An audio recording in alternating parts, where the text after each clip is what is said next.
Amanda. I was like, what? Something's crazy. I told him it was the last sign of the apocalypse to be fulfilled. Hey, y'all, come in. Well, look at this. People are coming, Jesus. Y'all ain't scared. All right. This morning, hey, Sharon. This morning I posted, let's create something beautiful together, and I really do mean that. I think something happens, even though we're all connected, but there is something that happens when we actually see each other and hear each other's voice, and I automatically feel stronger, and we all draw strength from each other. Jesus wasn't just saying something when he said, where two or more are gathered together in my name. There's a synergy that's created when people gather. And as much as I love social media, well, sometimes I love it. I'm not even going to, bad chi, let it go. If you don't know what I'm talking about, I posted something about just speaking to Irma. I thought, well, that's pretty benign. No, people wanted to fight about it. I'm like, really? We're going to fight about that? I can understand if I said Donald Trump's a jerk and you want to fight about that, but I just spoke to, and I thought, I don't have time for that. It doesn't hurt my feelings. It's just like, I don't have time, like, oh my God, I don't have time for that. Bye, delete. Like when people are like, don't let it get you down. I'm like, no, it doesn't get me down. I just don't live in that. And if you're going to start that, I'm like, noonie. It's like when my kids were little, and when they would whine, I would go, I don't understand whining. I don't understand what you're saying. You speak to me in a normal voice. You can communicate something. But when you make noise, I don't hear anything you're saying. It's like I automatically. So it's just wasting your time because I don't get it. So anyway, my point is, as much as we're connected online or whatever, there's nothing's ever going to replace this. Wherever we are, there's something about being together.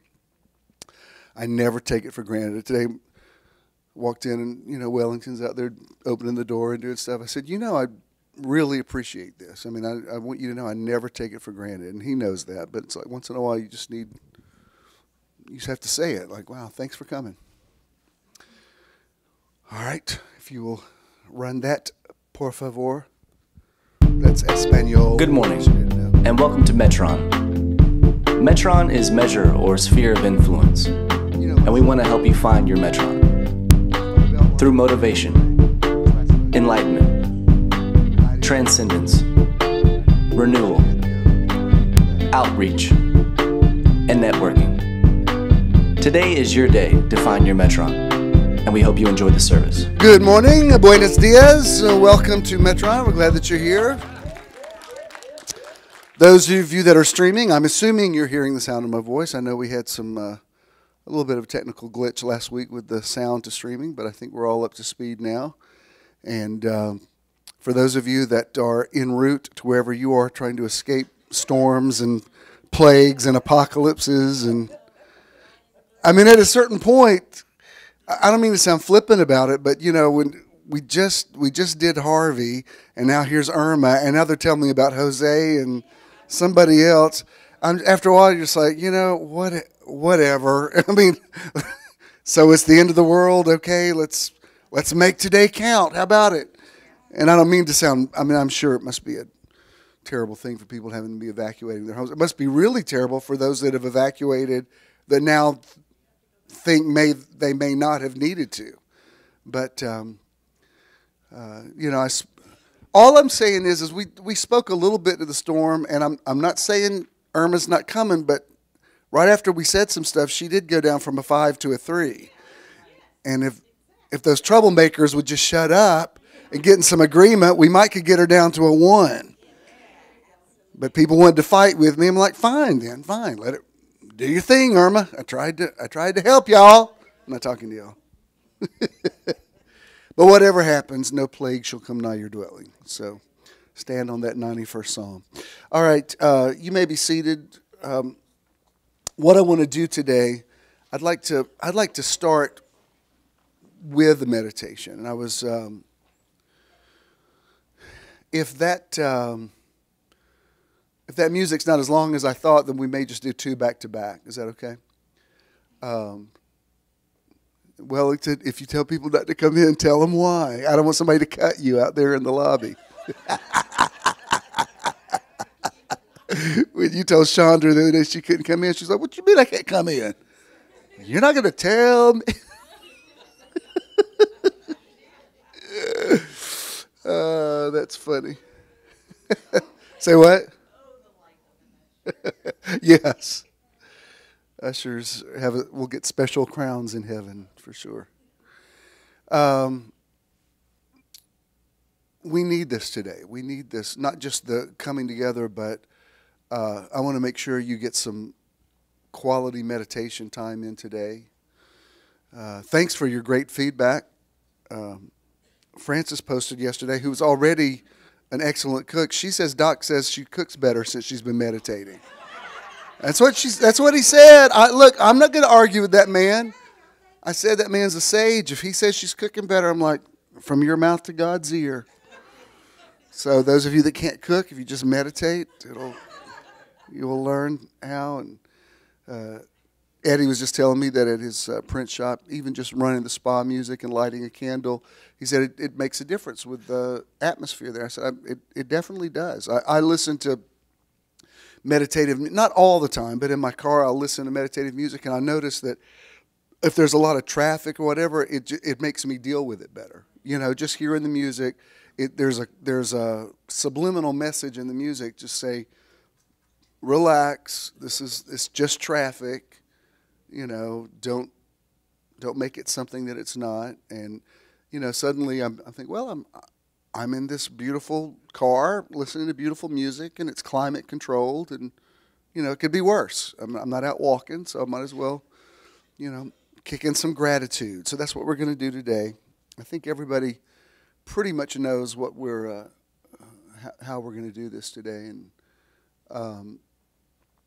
I'm pretty sure I'll go ahead and have an artist again next month, but I want to for sure finish out with this month. And I've loved every week's been different, but they've all been good and necessary and wonderful. And I think right now, you know, we've all got a lot on our plates. We do. Ken's, you know, his dad is kind of in the home stretch. I mean, we don't know how much longer he has, but he's nearly to the place that, I mean, we just saw each other this morning. We haven't seen each other all week, and he basically woke his dad up and said, "Sit in this chair until I get back."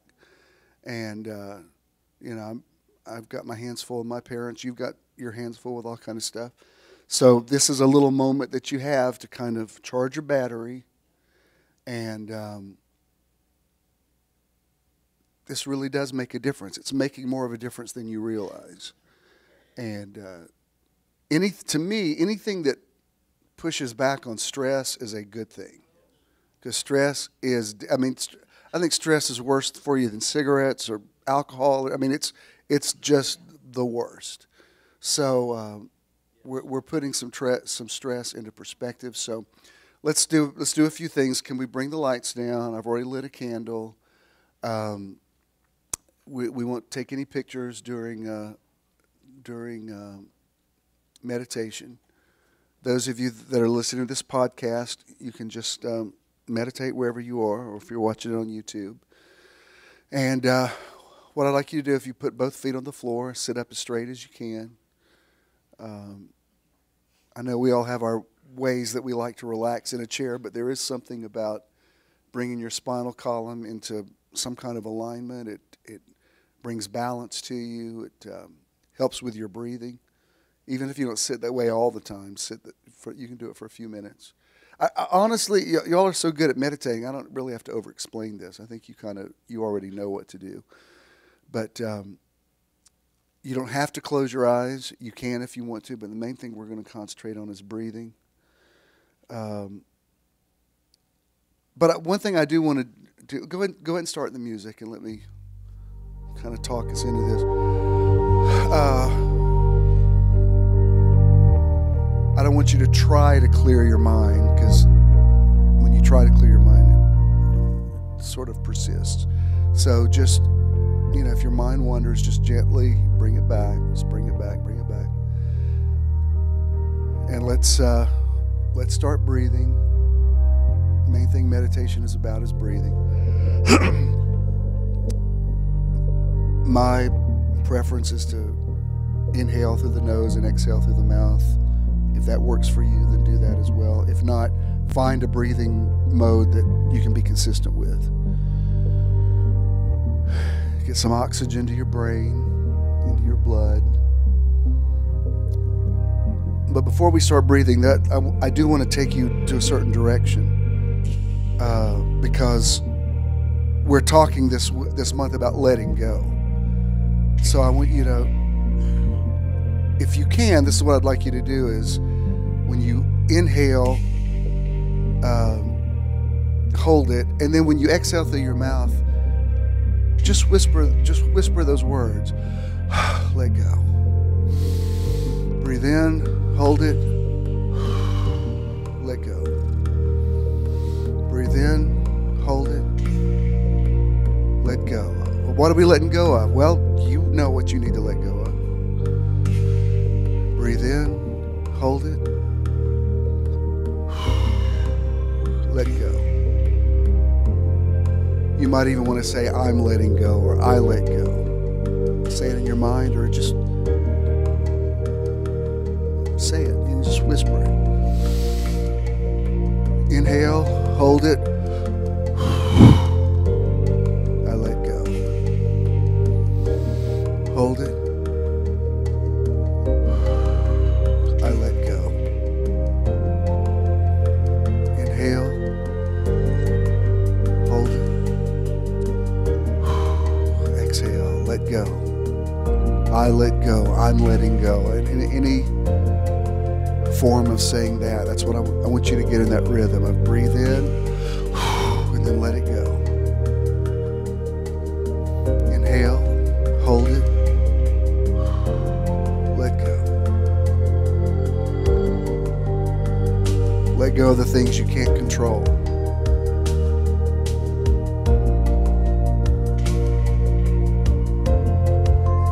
Become aware of your breath. The steadier you get with your breath, the less you'll hear my voice, and you'll get to that place of just being one.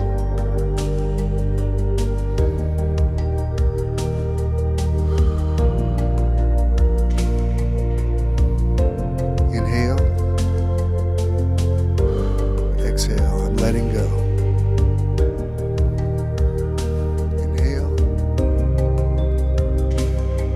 Exhale, I'm letting go. Inhale. I let go of stress. Inhale. I let go of fear. Inhale. Exhale. I let go of worry.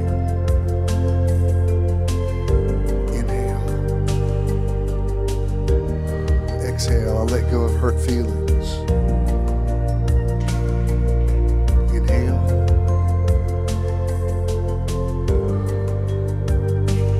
I let go of pain.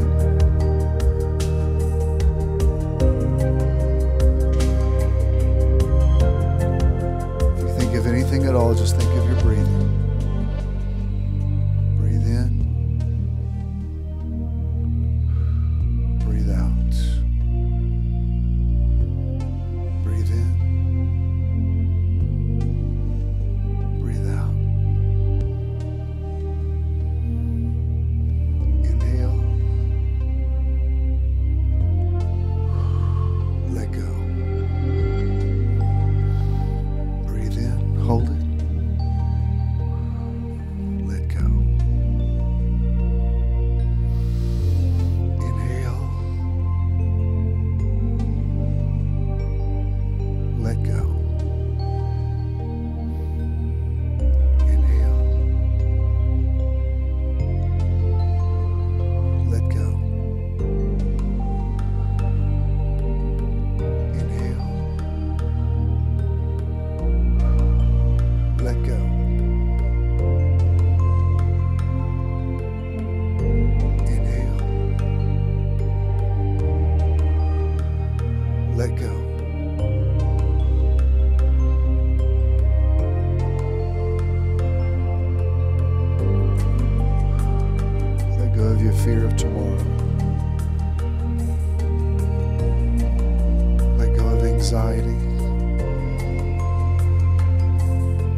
what's going to happen in the next few hours. Just let go.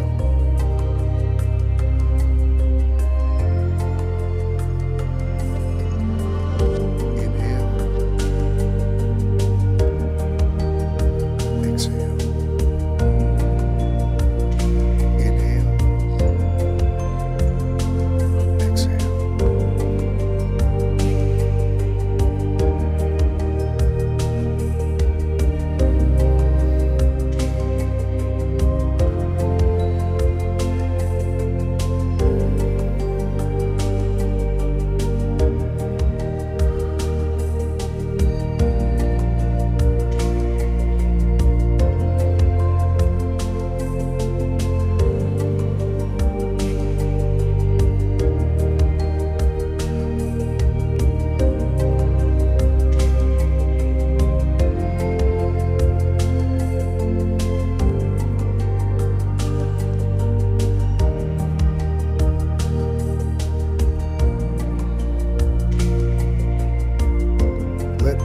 Breath and spirit do its work.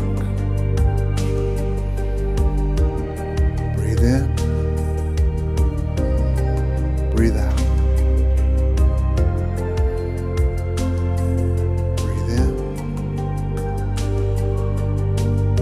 breathe out.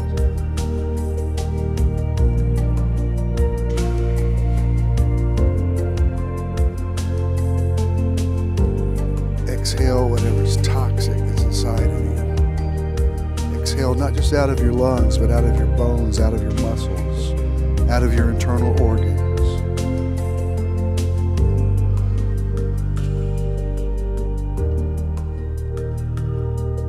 Whatever you're holding on to that's stopping your flow, let it go. Let go.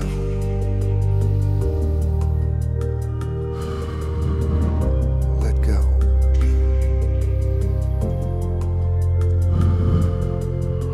Let go.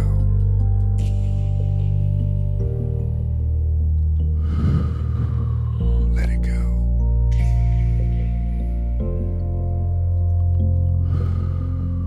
Let it go.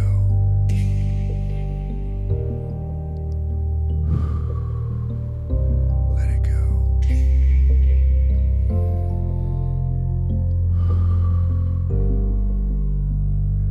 Let it go. Stay right where you are. We're going to do it one more time. You're doing great. Keep your feet on the floor. Empty your lap. Sit up straight. Keep breathing.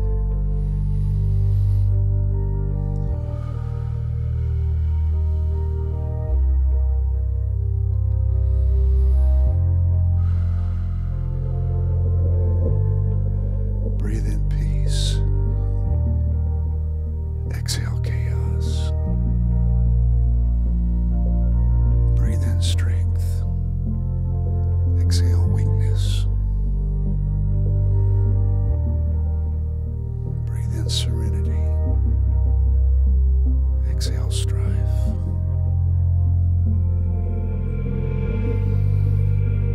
Inhale love.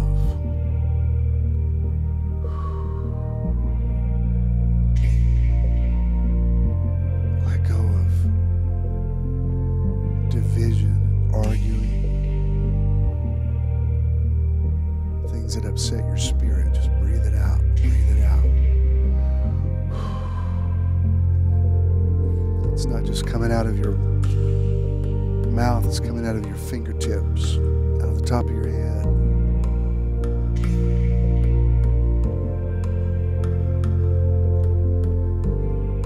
You're purging yourself,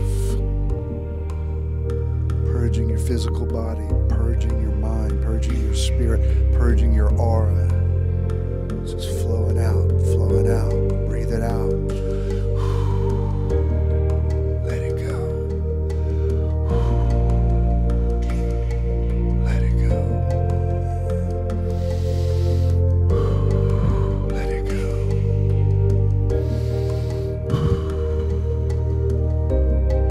Let it go.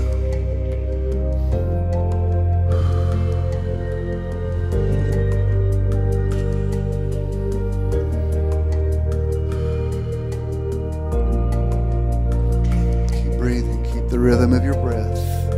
It's all about your breath. It's all about your breath. Find your rhythm. If you can find a place in the music, do that.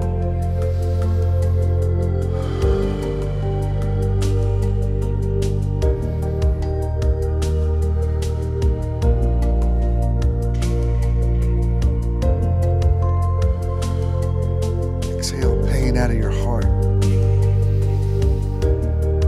Exhale whatever's left over from negative words that were spoken to you. Let it go. I'm not even talking about forgiveness. This isn't even about forgiveness. This is about just letting it go. Let it go, let it go, let it go, let it go. Forgiveness requires effort. What I'm saying is just let it go. It doesn't matter. Let it go, let it go, let it go.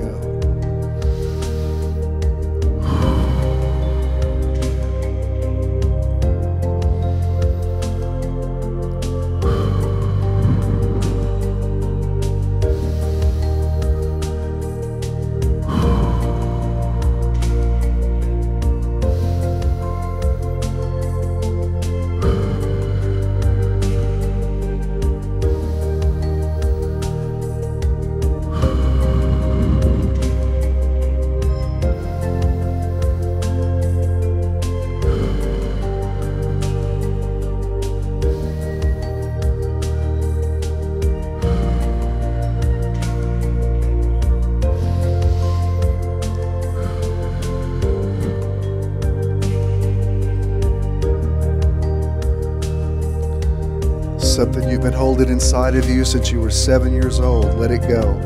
It's been in you long enough. Let it go.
Your breath and the music.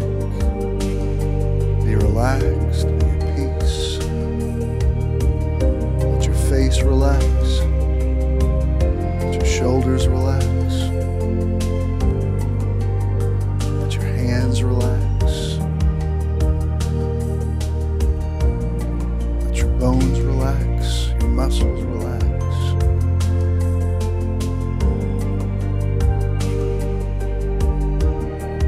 Breathe it out. Breathe it out. Breathe it out. Breathe it out.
gradually come out of it.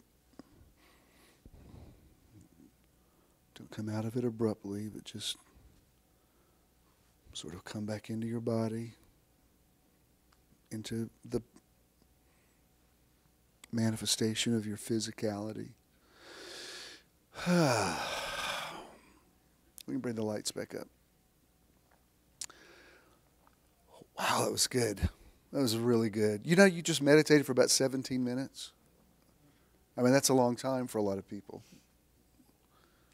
Very, very good. Very good. Very good.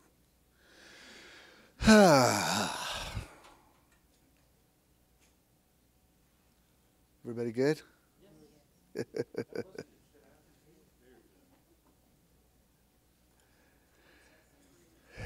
What's that?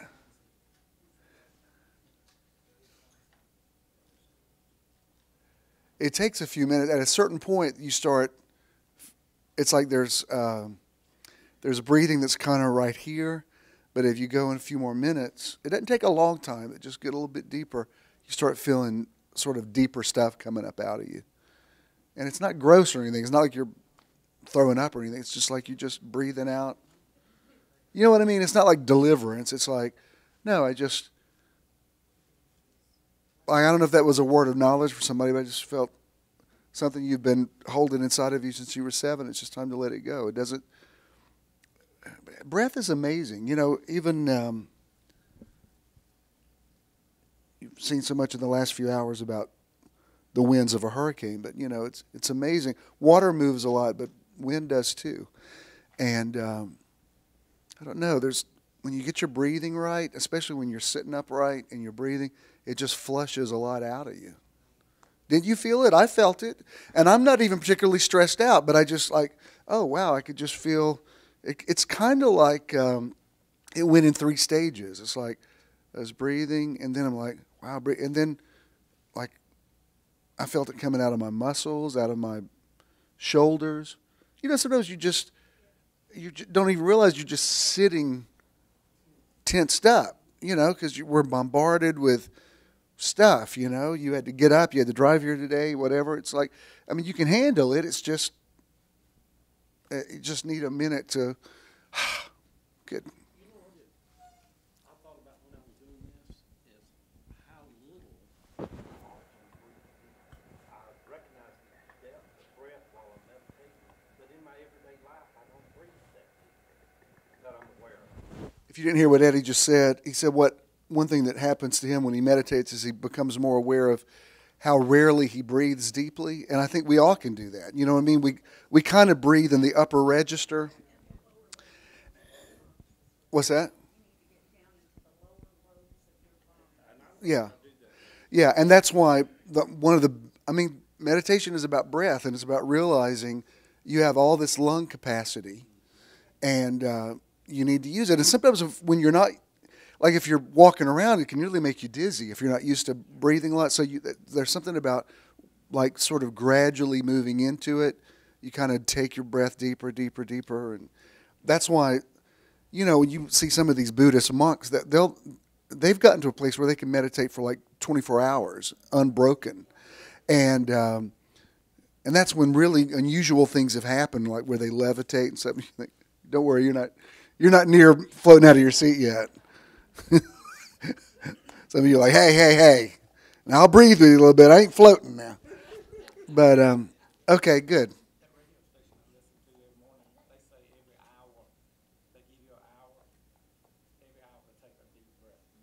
Which radio station?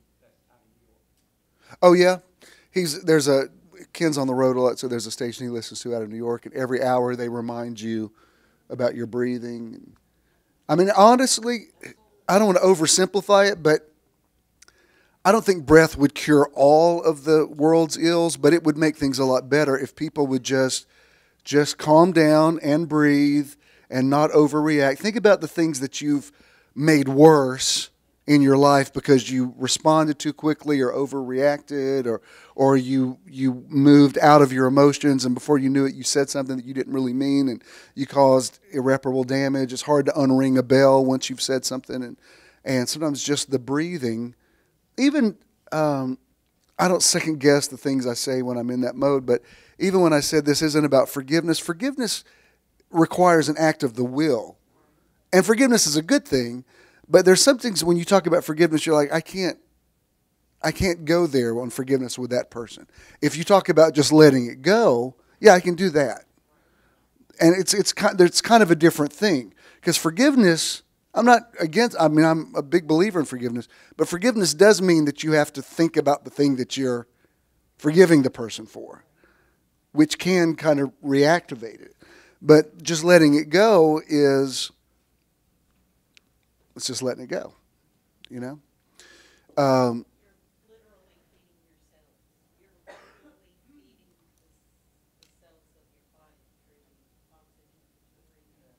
What Jackie said is you're literally feeding yourself through the oxygen that you breathe. That's why I told you even the word exercise, it comes from the root word oxid. It means oxygenate.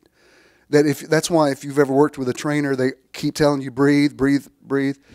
Even I remember one time I'd gone to Doc. Something was going on in my back. It might have been when I had vertigo. I don't remember. But I remember her saying, breathe into it, breathe into it. And I have come back to that before. You know, sometimes if you have pain, your instinct is to hold back from it, and you nearly have to breathe through it, breathe into it. You know what I mean? It's like, it's like I don't think of God just saying, let there be light. I think of him breathing, let there be light. You know what I mean? Light be. And it's good stuff. I love hearing your feedback.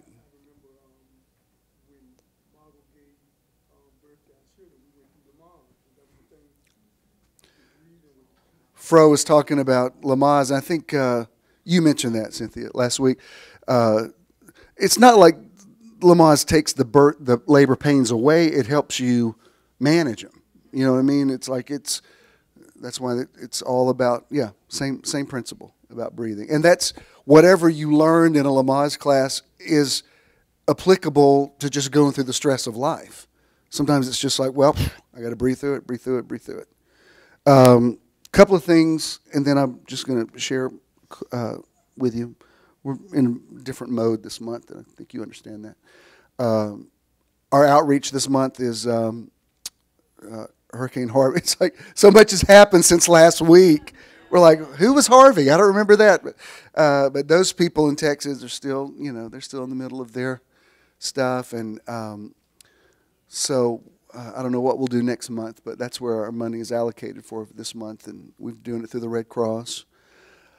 I don't have an event planned, but we definitely will have one for next month because fall's here again, amazingly. So I don't care what you're going through. We got to go look at some leaves. So that's mandatory. We don't know because of his dad. We're not really sure what our schedule is going to be like. But typically, this is our 6th fall together, and we milk fall for all it's worth. Like if we get 10 minutes, we drive and look at it. I just love that. I love all of it. So I'll tell you about it. I'm thinking we might do Dillard House again because we haven't done that in a couple of years, and and I want it to be I want us to have better tables than we had last time. I want us to have tables up close to the front where the windows are, and it was okay last time, but I want it to be better this time. So it will be better this time because I get what I want. You just have to think about saying it. Let's see. Was there anything else? Okay. I do want to share something with you. It's kind of along the lines of even what we're talking about with the breathing, because our topic this month is letting go and dealing with unfinished business. And the thing that I posted this 2 or 3 nights ago about Irma, I really felt very strongly in my spirit. And the only reason I took it down is there were people, they weren't attacking me. They just didn't understand what I was saying. And my head's in a different place right now. I don't have time to stop and write out an explanation and contend with somebody. I'd rather just say, look, Father, forgive them. They don't know what they do. I don't have time. You'll figure it out later. You'll get to it. And furthermore, you remember when I showed you that meme of Glinda saying to Dorothy, Because she wouldn't believe me, she had to learn it for herself. That kind of is true. There's just certain things that people, you're like, I love you, baby, but I know you don't get what I'm talking about right now, and you're going to have to find your own yellow brick road, because I can't. There's things I didn't know until I learned them for myself, and I just believe, go with the journey, go with the flow. In the meantime, I'm taking down my post because I just don't have time to deal with y'all. Did somebody really inbox you about being thankful for more than? Frances posted. She must have been drinking coffee. She says, "Today I'm thankful for coffee and cookies." And which, haven't you ever bitten into something like, this is the best thing I've ever eaten? Well, somebody had to rebuke her that was. What I loved is I loved your sarcastic response, because I'm trying not to be sarcastic now. So those of you that are sarcastic, I can live vicariously through you. She said, "Oh my God, I'm so sorry. I forgot to say I'm thankful for everything else." I thought, really? Do people have nothing better to do? It's not like you were saying, "I'm not thankful for anything in the world except this cup of coffee." It's not an either or. I mean, honestly, I guess that's why they call them trolls. There must be people who just sit under. Remember the troll that sat under the bridge that waited? There must be people who just. You must just be looking for a fight.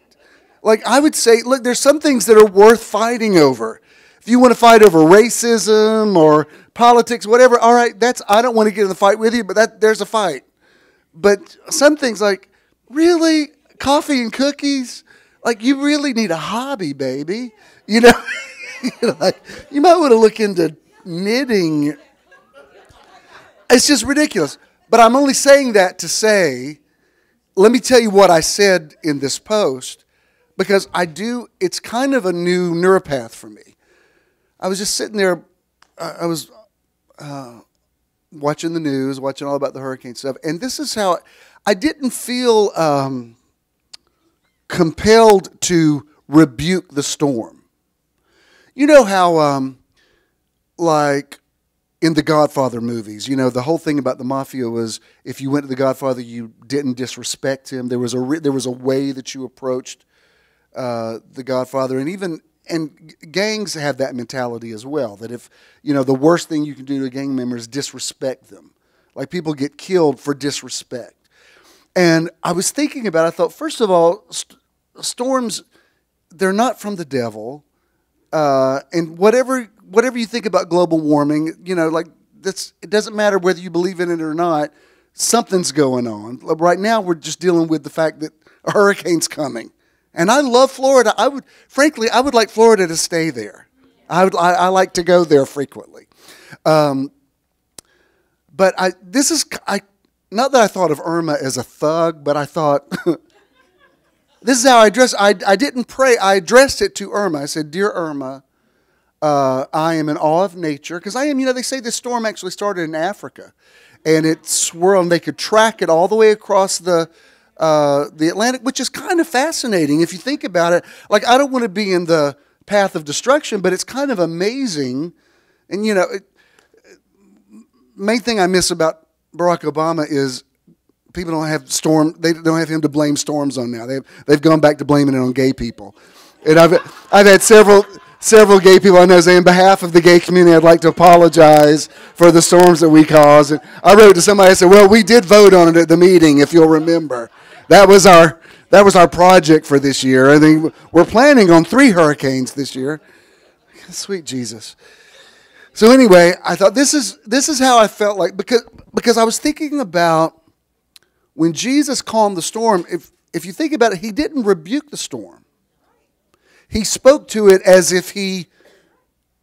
nearly as if he respected it. He said, "Peace, be still." In other words, I know who you are. I recognize your power, your whatever, but I'd like you to calm down. And that's what I said. I said, "Dear Irma, I'm in awe of nature. I respect your power and the size, but I would like to respect, however I said it, ask you to please calm down and move out to sea in the next few hours." And I wasn't being facetious. I mean, I really felt like, this is what I felt like. I felt like Irma was like this powerful thing that if I just pick at it and rebuke it, I'm going to irritate it and make it worse. And so I felt like praying in the flow of nature. Because it's not demonic, it's just air that gets trapped, warm air hit. I mean, this is a simplistic explanation, but it's warm air hitting cold air, and it gets in a spiral in the sun. It just creates, there's an effect. There's nothing supernatural. It's not God trying to wipe out New Orleans, because it's just not. Even somebody that I worked with years ago, I went to hear them minister sometime back, and they were talking about Katrina, and they said God sent Katrina to New Orleans because he don't like gambling. And I thought, okay, first of all, it's a ridiculous premise, but also I don't think New Orleans is known for gambling. Isn't that more of a, why didn't he wipe out Biloxi or Atlantic City or Las Vegas? I mean, if he was upset with New Orleans, I would think it would be for other. Well, yeah, I thought if you're going to come up with, Eddie said they got one casino and it ain't that good. I thought if you're going to come up with some stupid BS thing, then at least come up with something that makes sense. God didn't like the gay pride parade or something like that. But gambling, New Orleans, not really, like, this is why people don't go to church anymore, because of stupid stuff like that. Anyway, but I felt like that was the right thing to do, and I said I appeal to the maternal instincts of Mother Nature, and I ask you to please spare the lives of people in Florida and in the Caribbean where you have already taken several lives. And I really felt a witness on it, and the reason I took it down is I didn't want to argue about it. To me, it seemed like such a holy thing that I didn't want to dishonor it by arguing. So I just took it down. I thought people that get it, get it. But it got me to thinking about other things. Now, I was taught from spiritual warfare, James 4:6, resist the devil and he'll flee from you. So we were taught resist, resist, resist. Well, then the laws of attraction people come along and they say whatever you resist persists. And I have seen evidence of that. And it made me think, well, how did Jesus deal with Satan? It's interesting because whoever and whatever Satan was, Jesus kind of spoke, in a sense, respectfully to him. It's like he said, get behind me. He didn't say, go to hell. He said, get behind me. Or Satan has come to me, but there's nothing in me. Or now the God of this world is cast down. So this whole thing that we sort of developed with, I rebuke it in Jesus' name, I'm not sure you could support that from the way Jesus thought of things. Even, like when the centurion comes to Jesus and he says, just speak a word, my servant will be healed. That man didn't believe that Jesus was the Son of God. He just said, I think you have power over your words, and if you say to your words will obey you like my 100 men obey me.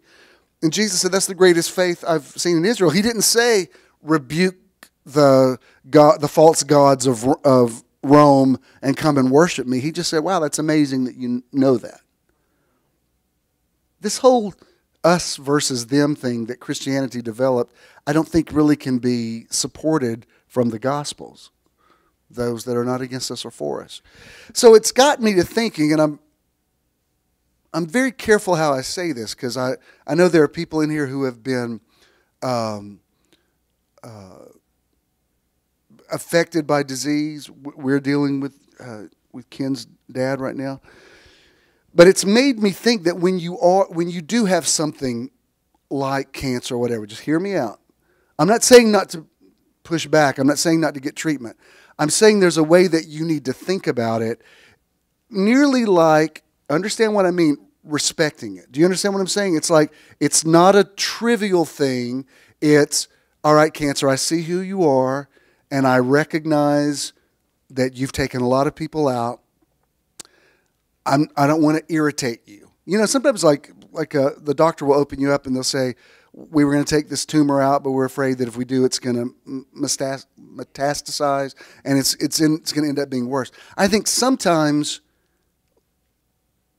do you understand what I'm saying? It's like sometimes you can meet a foe and nearly make it worse. Like there's a reason why Jesus said, agree with your adversary quickly when you're in the way with him. I'm not saying just roll over and take it. I'm saying understand it. Don't trivialize it. Like, yeah, cancer, you spooked me big time. Yes, but I'm going to respectfully say I would like to opt out of this thing. And just to say, devil, I rebuke you in Jesus' name, it nearly, well, it's not all that effective. I see people that do that and don't get results. So it made me think, wow, I'm not saying that you should just not, there's some things that need to be resisted, absolutely. But I think they have to be understood. Like I remember, it ended up we didn't even do this, but I remember before we built the building in Conyers, we had gone to look at a building in Covington that was vacant. This is years ago, back in the early 90s.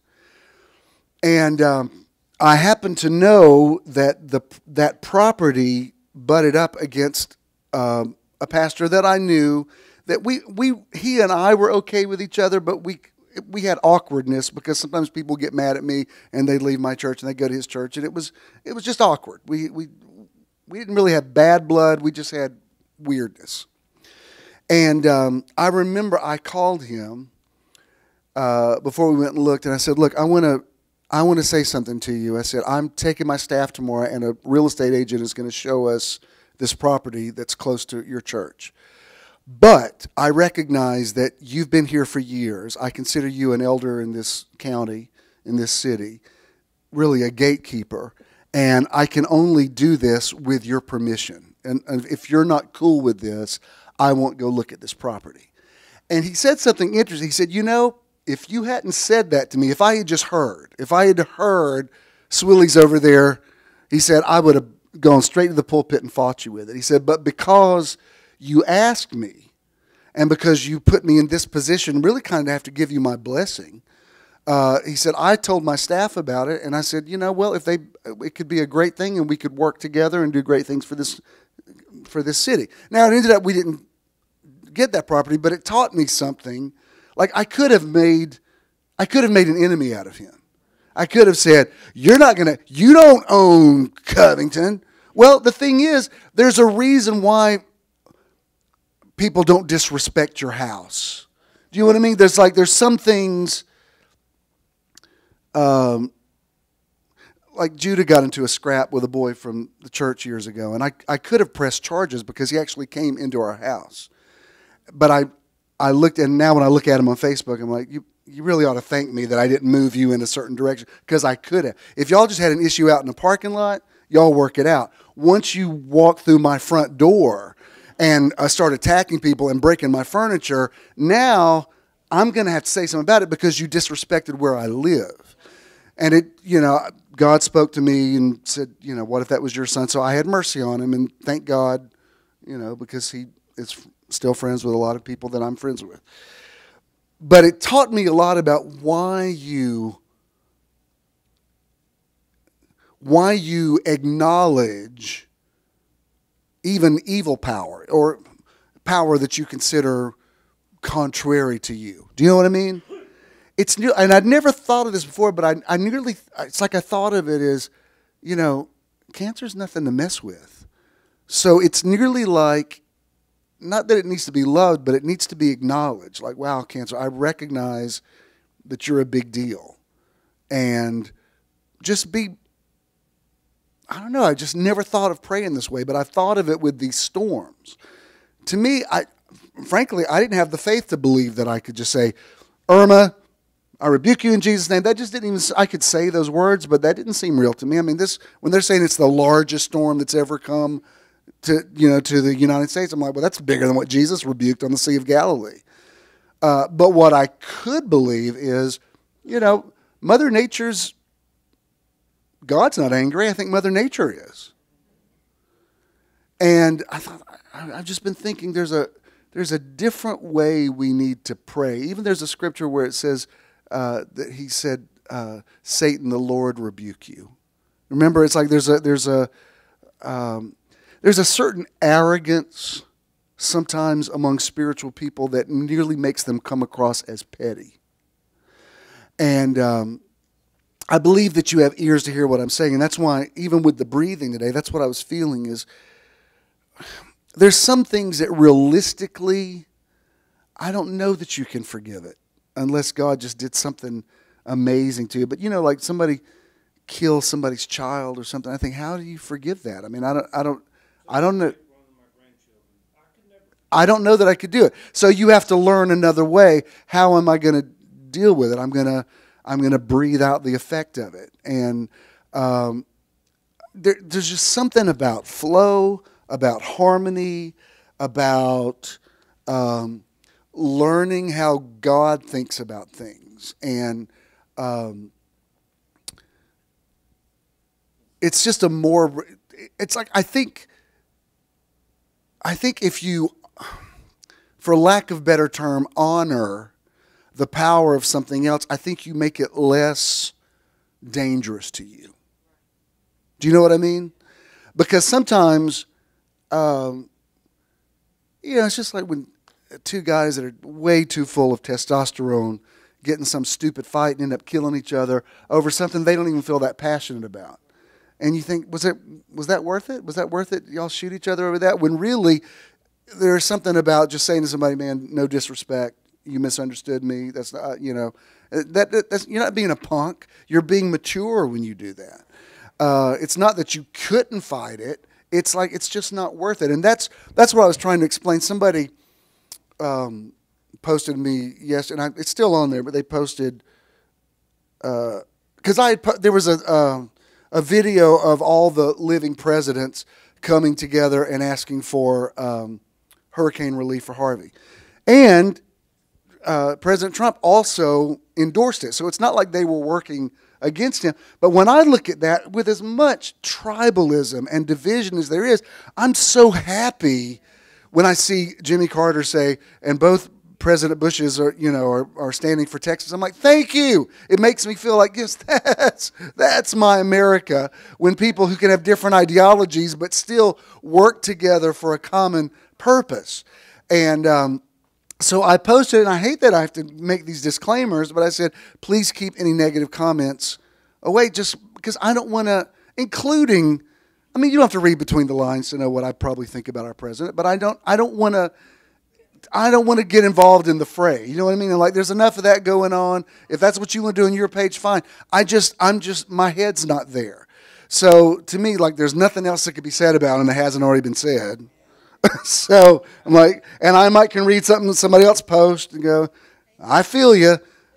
But on my page, happy pictures, grandkids, memes, good quotes. And it's not because I'm not afraid of a fight. Baby, I can slice and dice you in a debate. I don't want to do that.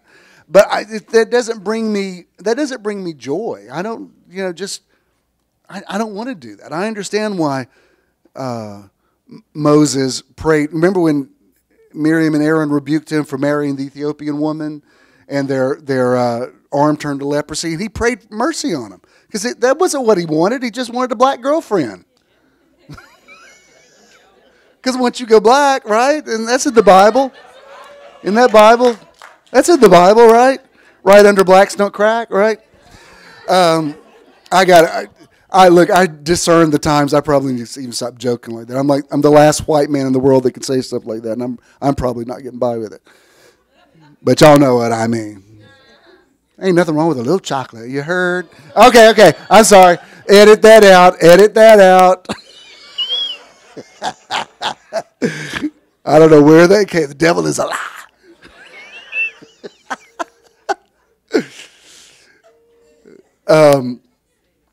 But the point is, it's not like he looked at them and said, see, I told you not to mess with me. He felt bad for them. I mean, I've heard of bad things happening to people that really caused me trouble, and I was never gratified by it. I'm always like, ugh, I hate that happened for them.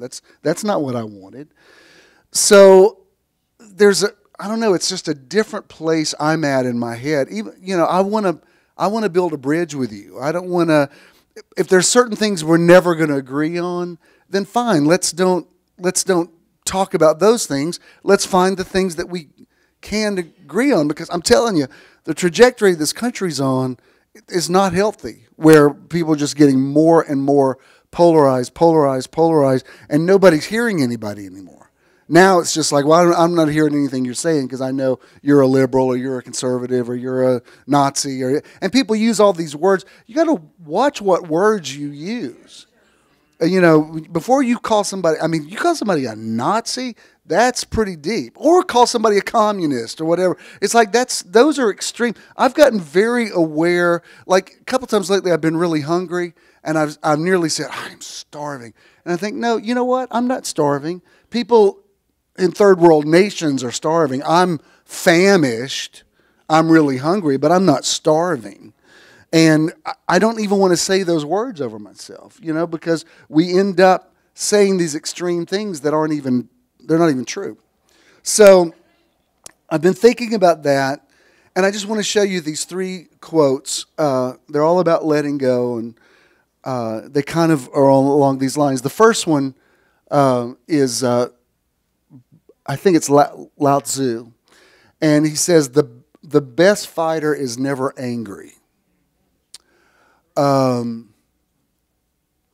Like I've seen people who've said, I got this disease, and I'm like, I'm mad at the devil, I'm going to fight. And I nearly see it kind of work against them. I'm not saying Satan is powerful, whatever Satan is. I'm saying you make things powerful by the way that you respond to them. And there's a reason why Proverbs says a soft answer turns away wrath. There's certain things, like for instance, recently I was having a conversation with someone that, let me just say, I had to really take the high road with this person for us to still have a relationship. But it was important to me. And there's certain things we never acknowledge that this person said to me. I just let it go because I'm an adult and I just let it go.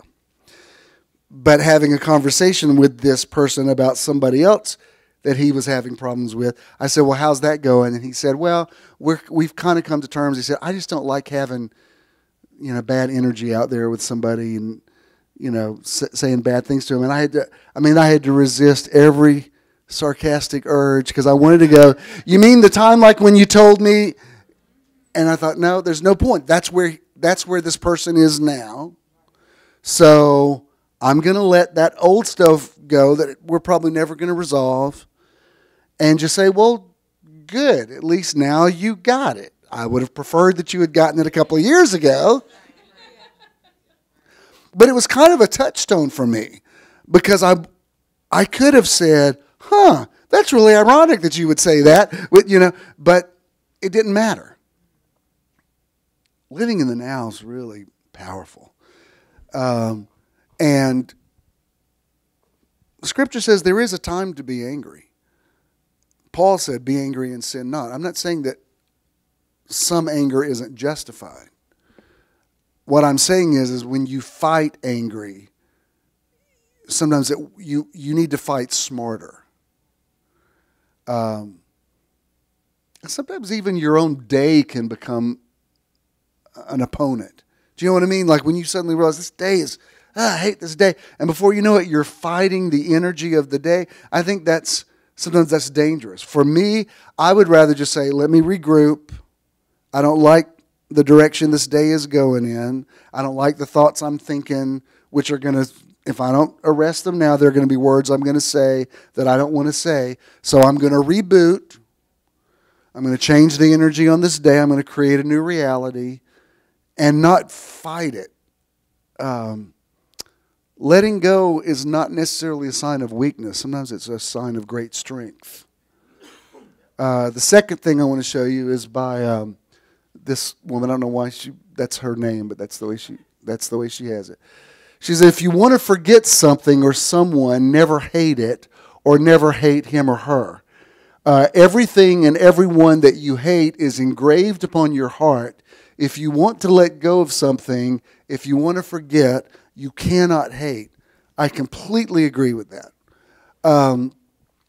This is when you know your ex has moved on, is when they're not mad at you anymore. When you just realize, well, hey, you know what? Whatever we had, we had. It was good while it lasted. It's gone now. Life moves on. You can tell when somebody still has an issue with you, and you think, wow, you're still involved in this. You're involved in a fight with me that I'm not having with you. Like, you might want to redirect that, because I'm not involved in this. Whatever this dialogue is, it's more of a soliloquy in your own head.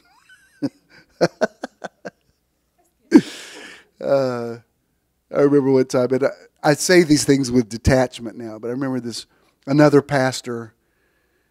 I was out in front of my house one day, and he pulls up. I never met this guy. He says, I just need to talk to you. I said, why? He says, because I just drive by this house and say, I hate this guy. I hate him. He said, I'm just tired of hating you. And I thought, have we ever met? I was like, easy, buddy. You know, wow, you hate me? I mean, wouldn't I have had to have done something to you to hate me? He said, no, I don't know. It's you. It's not me. Which I kind of don't like those things, because when people say, I want you to forgive me because of all this terrible stuff I've said about you, it's kind of like they want to have their cake and eat it too. Like, they still want to say their stuff to you. Let me tell you why I hated you. No, you know what? Why don't you just forgive me and keep driving? And I'll just wave. Because now you're going to say all this stuff that now I've got to process. After you walk away, I'll be like, what? How dare you? Like, I'm not even having an argument with you. I don't know you. Call me crazy, but I think I would kind of have to know somebody to hate them. You know, a lot of people do it to relieve their own conscience, not that they Right. What he said is a lot of people do it to relieve their own conscience. And exactly, it's like, oh, you want to be absolved of this, but you still want to say your stuff to me. Which, again, it goes back. I don't think, not everything has to be confronted. Even, over there in Matthew 18, when Jesus said, if you have an ought against someone, go to them. He only gives you 3 scenarios. He says, go to them. If they don't receive you, take a witness. If they don't receive you, take it to the church. If that doesn't work, move on.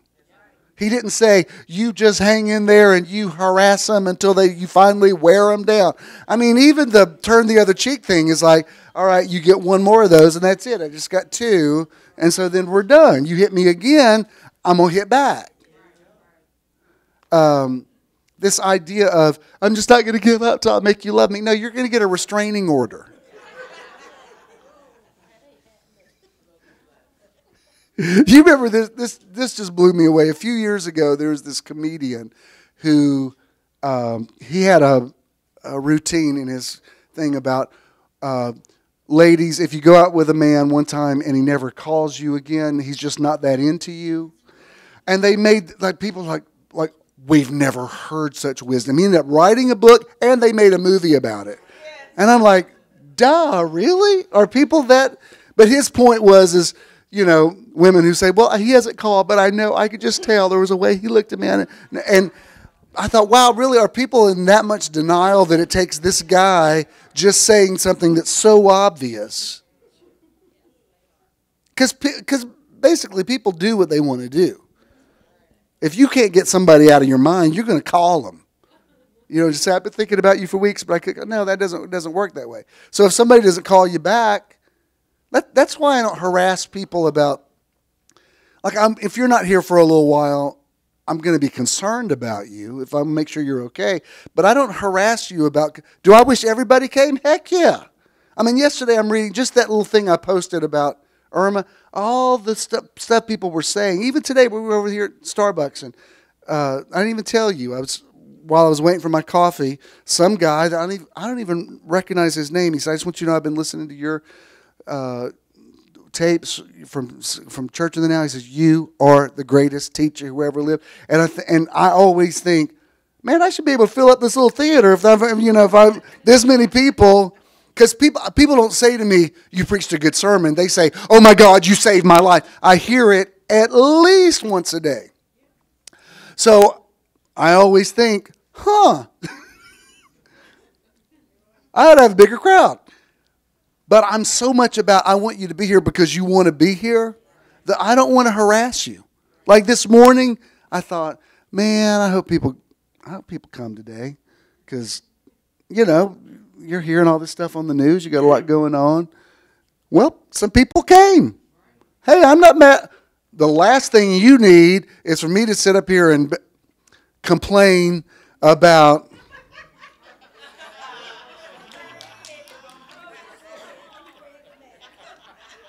complain and moan about the people that didn't come because you're like, we're here. We don't want to have to sit here and listen to somebody else's, reprimand.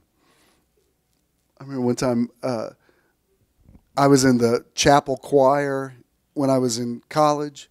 I joined so that I would stop missing chapel because I'd missed so many of them that if you miss 10, you get 10 like demerits. You lose 10 honor points and you get suspended. And so I was like, I've got to figure out a way to get a check because it was excruciatingly boring. So I joined the chapel choir because my friend Howie was in there and we could at least sit up there and make fun of people. And one day the choir was singing, which took a big chunk out of the chapel, the people who were sitting in the pews. And our president got up and just berated everybody. I can't believe these are Bible school students and people. There shouldn't be this many empty seats here. How do you think you're going to go to the mission field? And finally somebody said, Dr. Homer, there's like 80 people sitting behind you on the stage. Oh, the choir's singing today. Never mind. But my point is, like, if people think, well, I don't come to Metron, you don't call me, it's because I don't want to harass you. The last things, I don't want you to wake up one morning and go, I better get in the car and drive over there. He's going to be on me. I don't want to be that guy. I want the flow in my life. But if you keep hating somebody, or worse yet, if you're going through life with a chip on your shoulder, and you can kind of tell when people have it, like they have just a general sense of grievance, that it's always somebody else's fault. Their problem is always somebody else's problem. And everybody does it. The president blames everybody, and then Hillary comes out with a book this week. She's blaming everybody. I'm like, well, everybody blames everybody. Why don't one of y'all say, hey, it was me? I still haven't heard a politician say that yet. It was me, because everybody's saying it's them. It's the Republicans say it's the Democrats say it's the Republican. I think it's you. And that's true for all of us. If you're just walking through life half-cocked and mad because you're just waiting to go off on somebody, you're going to create some reality for yourself that you do not want. Furthermore, the universe is just kind of responding to you. And this idea of, doesn't God see how bad my situation is? Well, whoever God is, God sees everything. That's just being moved with compassion for you isn't going to necessarily make it better for you. I'm telling you, I can tell you this every week and it wouldn't be too much. Until that little attitude gets better, God's not big enough to fix your situation. God is not bigger than your attitude. He ain't. She ain't. It ain't. Universe ain't. Something ain't.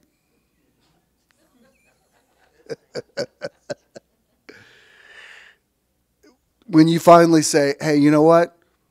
Life isn't necessarily fair, so I'm going to stop. I think you ought to just take that one out of your vocabulary altogether. As soon as you say, that's not fair, you put yourself in the victim line. It's just so much better to go, hey, stuff happens. This is a thing I'm dealing with. And, I'm going to get through it like I've got through everything. But this whole thing about, it's not fair, why did this happen to me? Where was God? And all this. It's just, you're just wasting your time saying that kind of stuff. You know what, Jim? Sometimes you have to learn to live in harmony. Even, in my case, like I've had HIV for over 10 years. It's never going to defeat me. I'm never going to defeat it. You've learned to coexist with it.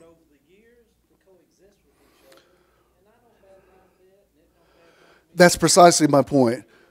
What Eddie's, and I'm so happy that we are in this environment that's mature enough that he can talk about being positive, and that we all know, well, it's a reality in the modern world. And what he's saying is, I've learned to coexist with it. It's not going to defeat me. I'm not going to defeat it. It's not going to kill me. I'm going to live out my life, which is true. There was 30 years ago, the predictions were it's going to wipe everybody out. Well, that is not the reality. And eventually there will be a cure like there has been for other stuff. But in the meantime, that's precisely my point. I'm not telling you to not take your meds or whatever. I'm not saying any of that. I'm saying when you take your meds, take it with gratitude. Well, thank God I've got something that that this is my way that I'm keeping my life going. But I don't want to irritate. It's like there's some things that are dangerous enough that it's like when you push back on it, it's like the thing comes back to show you. I'll show you. Like for instance, I taught on this before, but when the Titanic sailed, it was billed as the ship that cannot sink. They said there's no way the ship can sink. There are 6 flotation compartments, and it could float on any one of them. Well, maiden voyage, bottom of the ocean. Over here, it's now called the Ellis Hotel. It's on the corner of Peachtree and Ellis. Back in the 40s, it was the Weinkauf Hotel, and it was billed as the hotel that can't burn, because hotel fires used to be a big issue. And they said this is a completely fireproof hotel. Worst hotel fire in history. People jumping out of windows. It was horrible.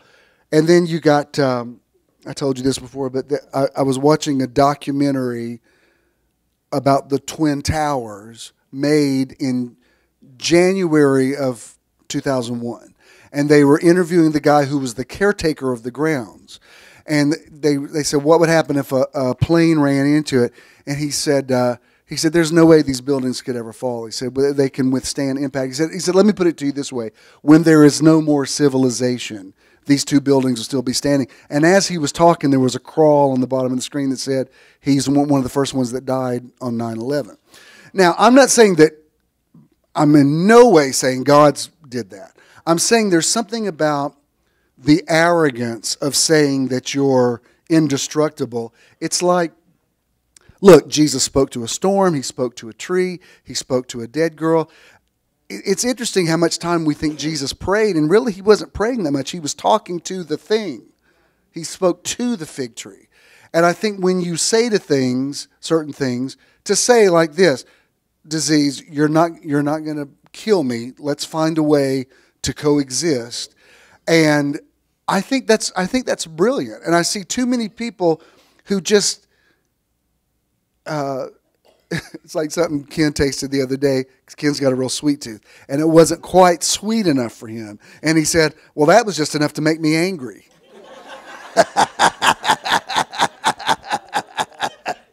And I knew what he meant by that. It's like, if you're really craving something sweet or something salty, you need something that's going to scratch that culinary itch. And you eat something, you're like, well, that wasn't it. A few times lately, because I pretty much eat dinner by myself every night now. So there's some nights where I'm just like, I just get in the car, like, what am I going to eat? One night this week, I don't even want to tell you what I ended up having for dinner. But I just couldn't think of anything. And I didn't want to go sit in a restaurant by myself. And I didn't want to order from Grubhub. And I just ended up, I was like walking around Publix, like, I'll eat this and this. It was, I'm sure they must have thought I was high with the stuff I was buying, because it looked like I had the munchies. And I was like, this is my dinner. I don't want to go sit in a restaurant by myself. And if I go to Whole Foods one more time, they're gonna kick me out, And so I'm like, I'm just gonna eat these. I'm too embarrassed to tell you. All right, it was sour cream and onion, potato chips, and Rocky Road ice cream. Are you happy now?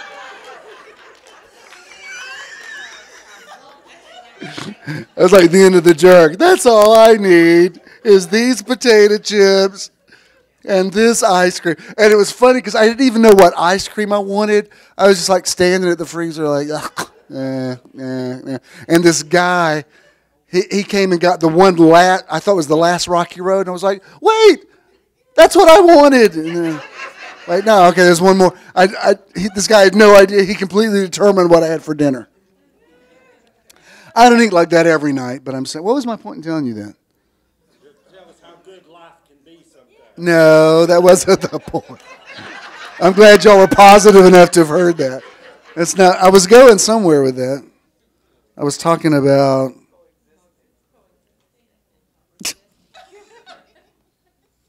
There was some excellent point I was making there. Perhaps she'll come back to me. Let me show you the what?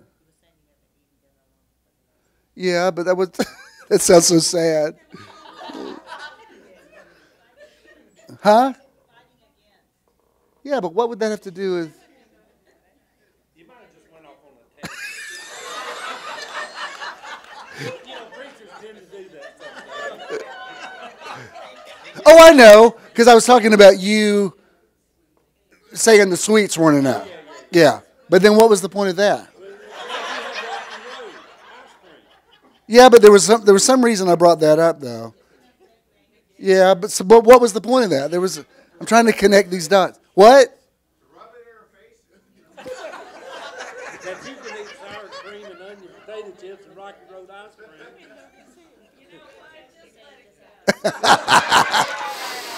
Inhale. Exhale.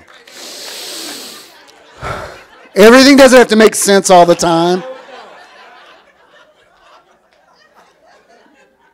All right, and this this is an interesting quote.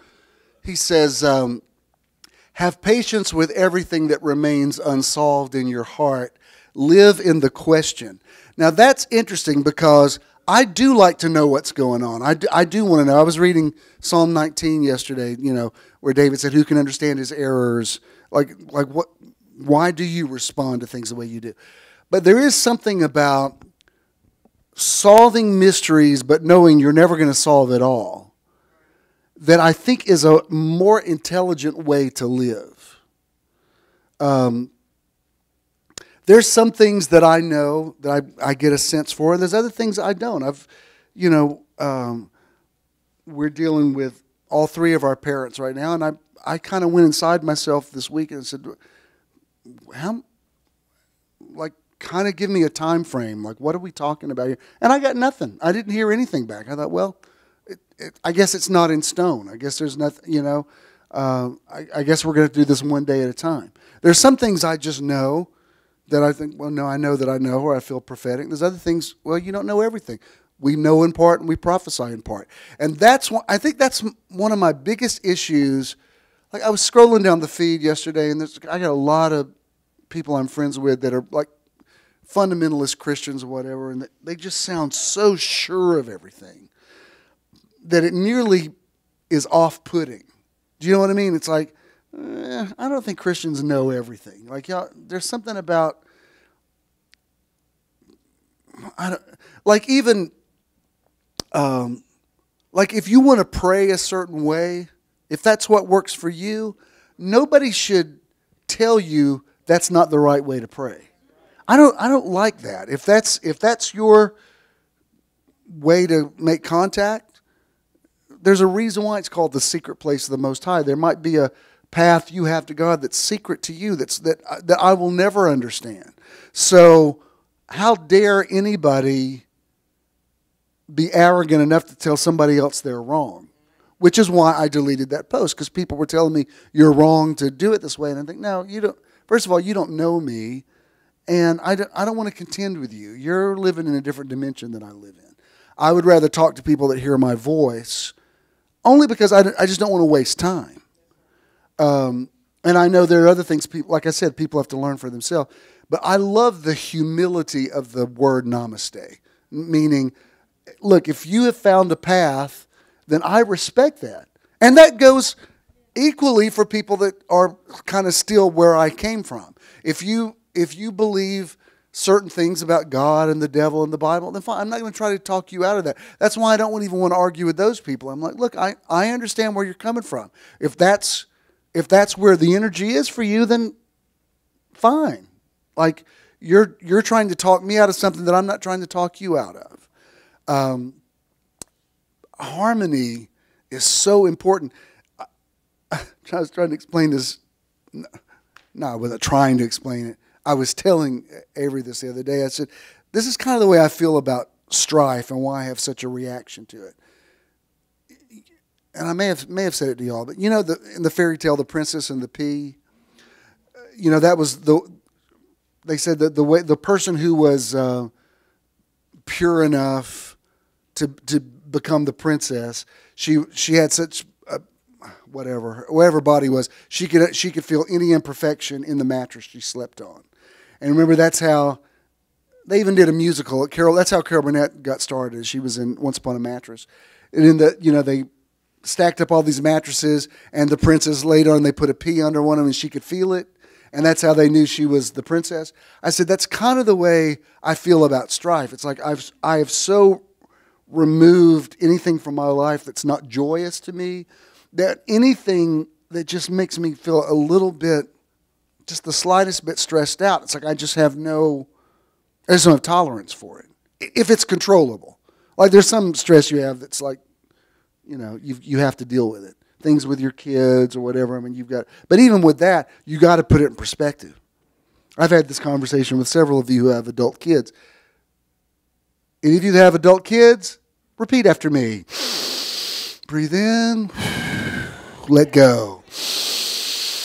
Breathe in, hold it, let go. That's when you have to have little talks with yourself and say, they're grown up now. I mean, I'll be here for them if I can, but they got to figure it out, Jesus. You know, when they're living under your, you know, when you're saying, as long as your feet are under my table, well, their feet aren't under your table now. So you like watch them make their little mistakes and go, that's going to be a real interesting lesson you're about to learn. Yeah, that was going to leave a mark. But you'll be a better person for it in the long run. Jesus' name. But you have to let it go, let it go, let it go. There's a part of you that's always going to worry about your kids, but as they get older, you do have to get things in perspective. And say, well, these are the decisions that you're making. So as long as it's not affecting me directly, then figure it out. Like I had to figure it out when my parents thought I was making mistakes, and perhaps I was. Maybe I was, but it was my life and it was my journey, and now they're my lessons that I learned. Bring up a child in the way he or she should go. And sometimes you think, I don't think we did that. Well, it's too late now. They are what they are. So love them. And this is true for everything. You remember the lyrics to that Jim Croce song? You don't tug on Superman's cape. You don't spit into the wind. You don't pull off the mask of the old Lone Ranger, and you don't mess around with Jim or Slim or somebody. Somebody you didn't mess around with. I loved him too. But there's a truth to that. Like, if you ever went through that 12-step program, that serenity prayer is the truth. If there's something you can change it. If you can't change it, ask for serenity to accept it. There's some things. That's why I don't understand why people gripe about the weather so much, because it's just weather and it's going to change. Even with, I'm believing for the best with these hurricanes, but this too shall pass. It's hurricane season, and we will get through it. And other hurricanes have happened, and life went on. Hopefully, nobody that you know is, hope all of your peeps are in a safe place. But it just is what it is. Like every spring people want to argue, just gripe about the pollen. It's just for a couple of weeks, and it's the trees mating. And if they don't mate, they're not going to procreate. And if the trees don't procreate, they die off. And if they die off, we'll die off, because the oxygen we breathe is coming from those chlorophyll-filled leaves. So, it's going to be obnoxious for a couple of weeks. You got to. What's the alternative? living on the moon on a barren wasteland where you can't breathe. So you got to let them do their thing. Is it obnoxious? Yes, but you shouldn't be watching that anyway. They're making love. You ought to be like, it's none of my business, none of my business. Y'all do what y'all got to do because we need little tree babies. But in the meantime, y'all done yet?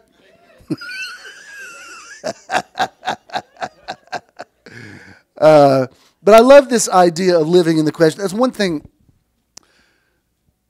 that I did appreciate. Let me quote Dispenza one more time. Is that thing I went to, because he talks so much about the brain. And one thing I really liked about it is things I had taught for years about living in the now. He was explaining from a neurological standpoint why it's important to live in the now. So it was a lot of missing pieces for me. And yet he ends it, that. Oh, yeah, okay. Seeing what's up there.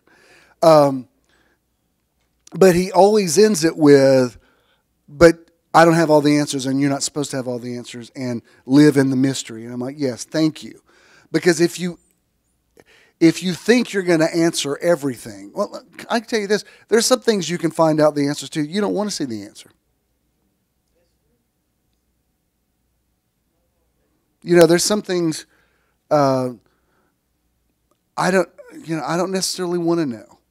I mean, I'd rather just say, hey, you know what? People are human. They make mistakes. I don't need to know every. I mean, God knows I've heard everything in 45 years of counseling.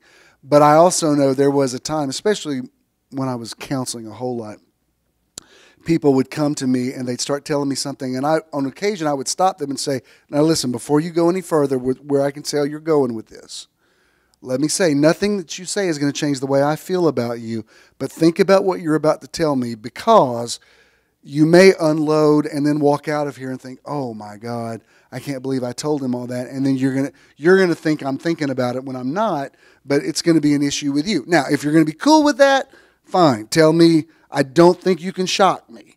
And I probably already kind of know it on some level anyway. However, think about how you're going to feel. Because I know there were some people that would come tell me a bunch of stuff and then quit coming to church. Like, oh, after I told you that stuff, I can't face you now.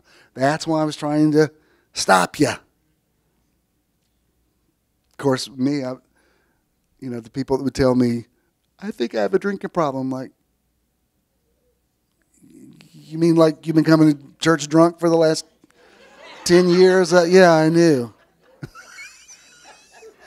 Kind of already knew that one.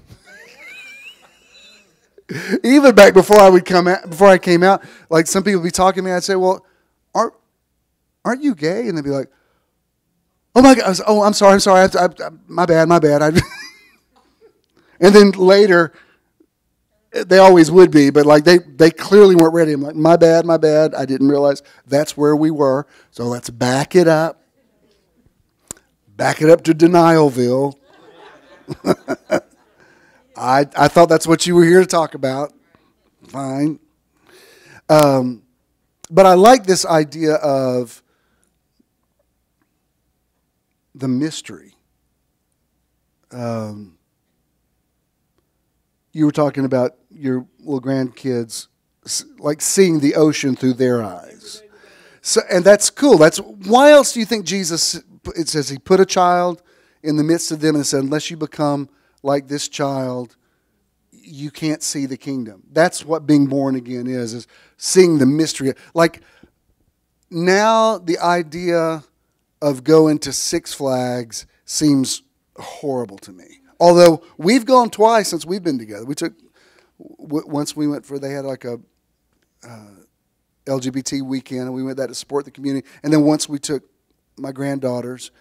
But I remember when oh, sweet Lord, the summer that it opened when I was 9 years old, it was like going to heaven. I remember we took our little youth group there, and I'm not exaggerating. I didn't sleep a wink. I sat on my bed with my clothes on.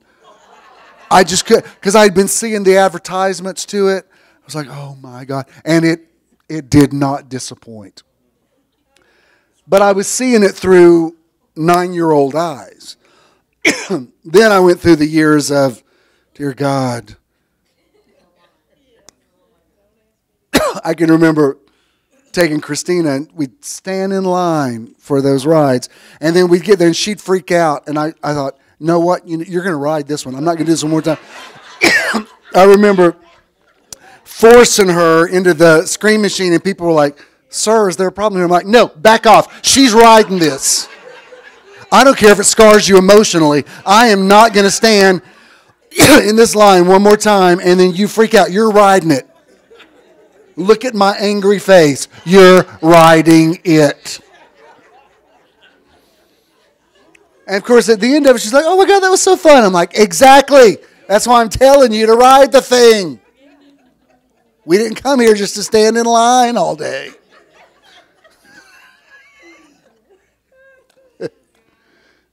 Same thing happened with her at Whitewater, because she couldn't swim yet. And we were in this line for this thing that you're supposed to get in a raft with them, and somehow she got away from me, and there's nothing I could do. I just saw her little blonde head going over the thing, and I'm like, hold on, like, I hope that's not the last time I see her. I mean, there's nothing I could do. I mean, the law of gravity took over. We got to the bottom. She was fine, loved it. That's why my mom expressed some concern about her the other day. I said, Mom, let me tell you this is how I am about Christina. And I had to learn this watching her get away from me at Whitewater. It's like, she'll be okay. She'll be on the rapids, and I'll find her at the bottom, and she'll be fine and laughing. So she's a grown woman. She'll figure it out. But that's the way everything is. Half the stuff that you get stressed out over, it's stuff that you can't even control anyway. So while you're here, you might as well enjoy the ride. I mean, frankly, I have to remember Ken's already been through the loss of a parent, but the loss of his dad is imminent, and I'm nearly too practical about these things because I've been around this my whole life. I mean, I've watched. He saw his mom pass away. I've seen people pass away since. I remember when I was 5 years old, and Sister so and so would be dying. Everybody would go to the house, and they'd bring food over, and I would be in the room. I'd watch them when they'd go, and so I'm very not blasé about it, but I just know that there's a time to be born, there's a time to die. I mean, it happens, and we're not here forever.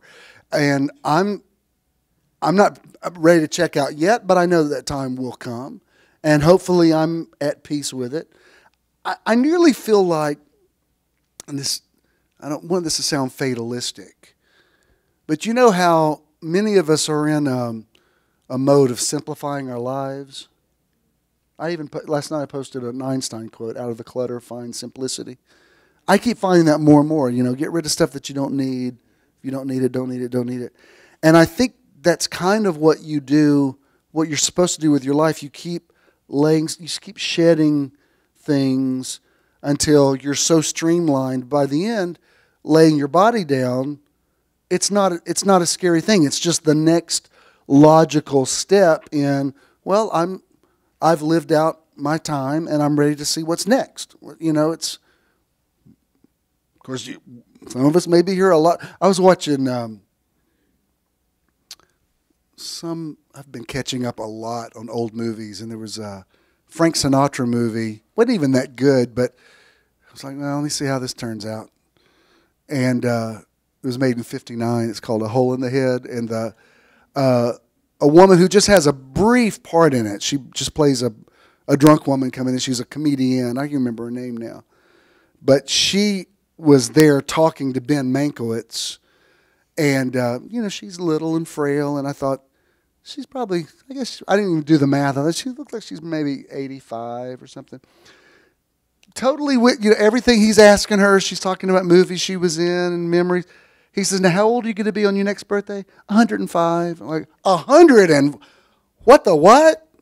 And she just had a cute little sense of humor. And I thought, well, now that's encouraging. I thought she was going to say 85. 105.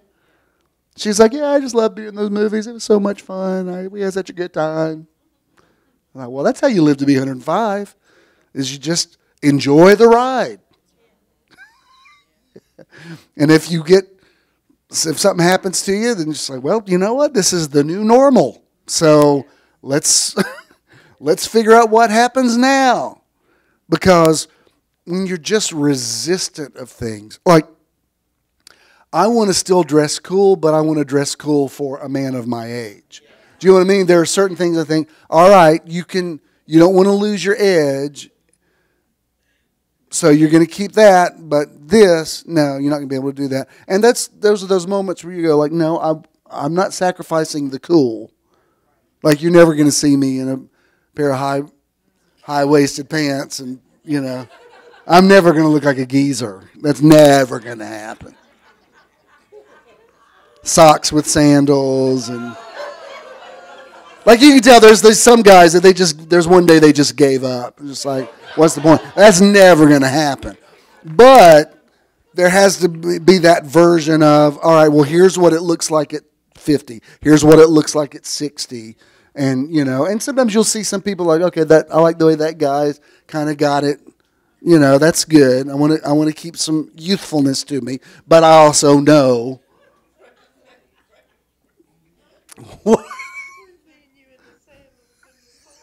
never going to happen.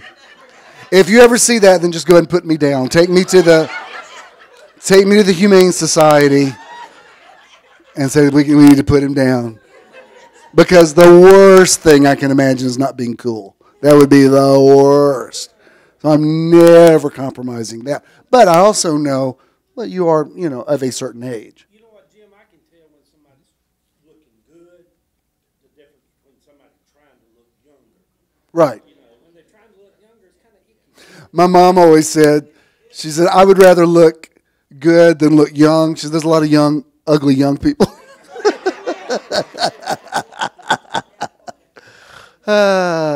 And on that note, let's all stand. Did you get anything out of this today? But of course you did. The meditation was real good. I like doing it at the beginning. I think that's the better way. So next week we'll just get right into it. What do we have? 2 more weeks in September? I don't know. I might keep doing, even with the singer. I might keep doing it. I don't know. I like it. Yeah, I like it. What? Oh, stuff you shouldn't be talking about.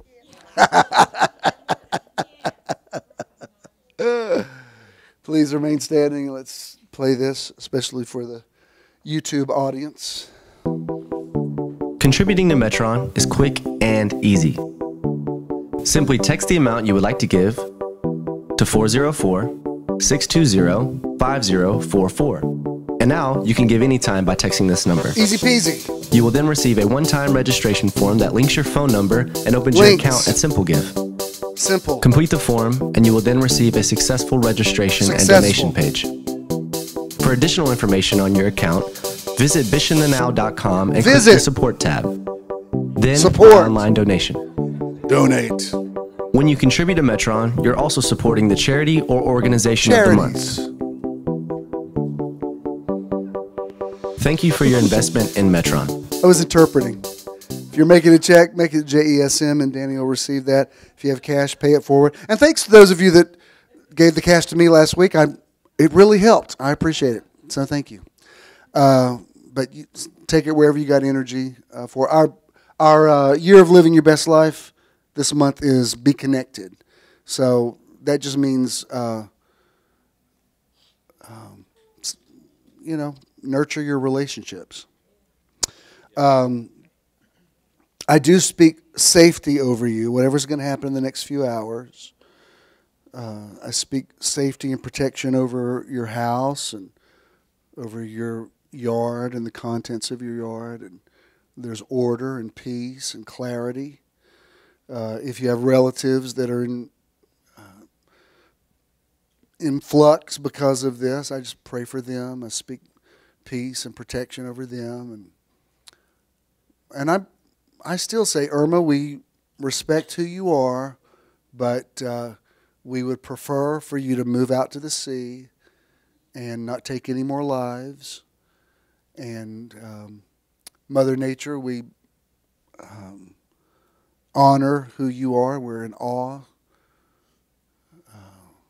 We're in awe of this amazing planet that we live on. So we pray in the flow with nature. And but I do speak life to everybody, and strength and longevity and youthfulness. Your youth is renewed like the eagles. Those of you that just had birthdays in the last few hours, I say your best year just started. And it's going to be a good one for all of you. Get some quality rest. Be well in your body, well in your mind, and you wake up tomorrow saying, this is the day the Lord has enabled me to make. I will rejoice and be glad in it. I love you. Peace.